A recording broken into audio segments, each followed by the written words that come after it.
Okay, so in this video I want to talk about the new year 5 for Honor and uh, two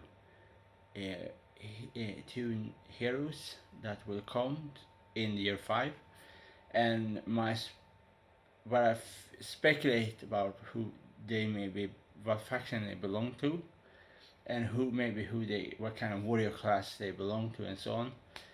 But this, remember, before I start with the whole video, is that what I speculate about is not what I want. Then I will talk about what I really want to see for the two new heroes and so on. Okay, let's start. The first, I think, will be is a warrior monk for the Japanese faction, and the other one will be, I think, will be a Varangian guard for the Viking faction. And the Varangians are the elite soldiers that was Vikings from Russia, that come to Byzantine Empire and work as a royal guard, protect the emperor, especially the Basil II, and so on. And they have very good training because they have get very good weapons, because they also get lots of Damascus steel blades like swords, and lots of them have the Dane axe or the long axe. So they was very good trained soldier, but it was elite elite force to the Basil II, the emperor of the Byzantine Empire, because of massive intrigue, assassination. There is a reason why he married his daughter to the Rus emperor, because the Rus and the Byzantine was allied together, because both of them have the same version of Christianity. Both of them were Orthodox Christian, and so on. Okay, this is so I speculate about one, and also that because in the trailer of year 5 we see a stamp in the map, and we see a picture of a deer and a wolf and a wave, and the wave is exactly the same shape of the wave as the wave you see in Japanese paintings. You know, for example, when the painting you see when the Mongols invade Japan, you can see that because the Mongol ship was destroyed in the sea, and exactly the painting is that kind of wave, and that is very. So I think this is the first time in history that waves are painted on a picture is from a Japanese artist. Maybe I'm wrong here. I think that is the case. But anyways, so I speculate that is the reason we're gonna see one more Japanese warrior and one more Viking warrior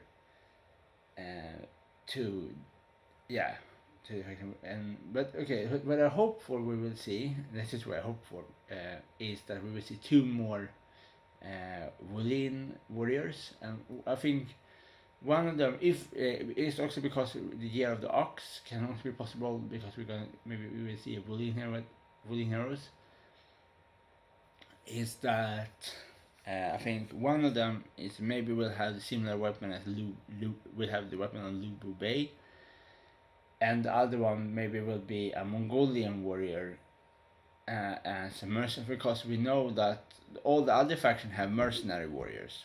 Was this first you get the heroes, the main heroes, and then the first DLC characters you get, if you even can call them DLC, but we can say DLC, was mercenaries, actually the ninja, the Highlander, the shaman, the Ronin, and so on.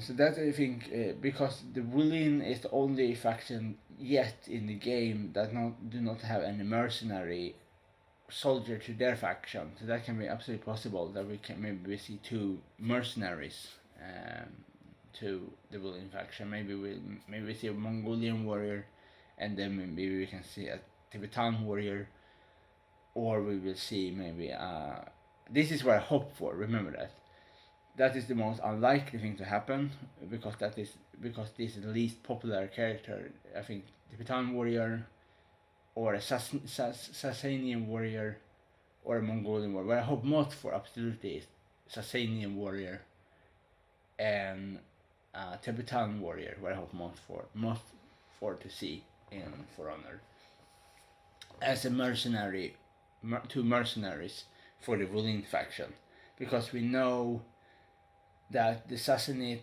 and the Tang dynasty will have connection, because I think one of the Sassanid in the royal court was working with the Tang dynasty in some ways. So that is why I hope for that is for the Tang. So it should be very cool to see a Sassanian warrior, because you have so very cool different sword, different mace weapon, like axe, club. You can have they have very cool different weapons, and it's very rare to see in this kind of games. Also, you can see in Rome Total War, you can see Sassanian warriors and Parthian warriors and so on. But I think it's not as common to see a Sassanian warrior in video game as it's compared to see Vikings in video games, or especially the most popular character you will see, like a popular warrior class you will see in video games. The two most popular warrior class is samurais, especially Japanese warriors, and medieval warriors. It's always a time gap, but it's always more popular to see knights maybe in the 14th century, around there in the video games, than to see knights from the 11th century, like the Norman conquest and so on. Obviously, and so knights and Japanese medieval warriors, Japanese warriors are the most common thing to see as in video games, as based on fantasy or other things in video games. So this is what I hope for, is to see a Tibetan warrior and a Sassanid warrior as a mercenary to the Wulin, because they have connection in reality, and so on. And the Tibetan Empire Tibetan Kingdom was very powerful. It was before the Mongol Empire, because the Mongol Empire started in the 12th century with Genghis Khan. And then, but lots of the time, similar. When you look back of the first, the first steppe kingdom was like before the Mongols, was the Xiongnu, that connected lots of different nomadic people together to build the empire. And they have now I don't remember what you call them, but if you can call them right now.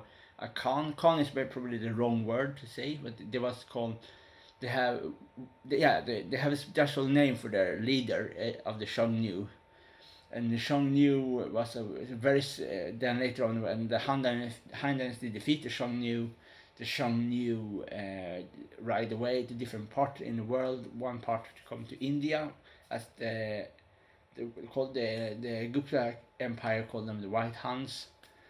And the other ones is the most popular, the Red Huns, the red, the blue, and the black. One of them come to Europe, to Hungary, and then later on was called the Huns, and that is still big debate. Some people speculate that the Xiongnu, the Huns, that it was connected with the Xiongnu in some ways, because of different federation, different nomadic people in the Xiongnu federation was later on split up because of different intrigues and fight and so on. And then their people was called the Huns. They come to Europe, and later on, obviously, the most famous person is obviously Attila the Hun. So obviously, but you have so obviously now when we speak about Huns, obviously it's really fun to see the Han warrior too in For Honor. But something I also want to see is, I think it's good to see. I think, obviously, I tell lots of time I want to see Indian warriors like the Rajput, the Marathas, the Mughals, the Gupta, the Mayura. But I want them to save them to next For Honor, to For Honor 2, to make a whole Indian faction to For Honor. I think that would be more nice to see a whole Indian warrior faction, with their amazing weapons like the Khanda, the Chakram, the Qatar, and different they have so many cool weapons, the different Indian warrior societies. So I hope they save the Indian faction for Runner 2 and so on. Yeah, so this is what I want to see is Tibetan and Assassinate Warrior. This is, but what I think probably we will see is two, one for the Viking faction, one for the Japanese faction. Yeah, and so on.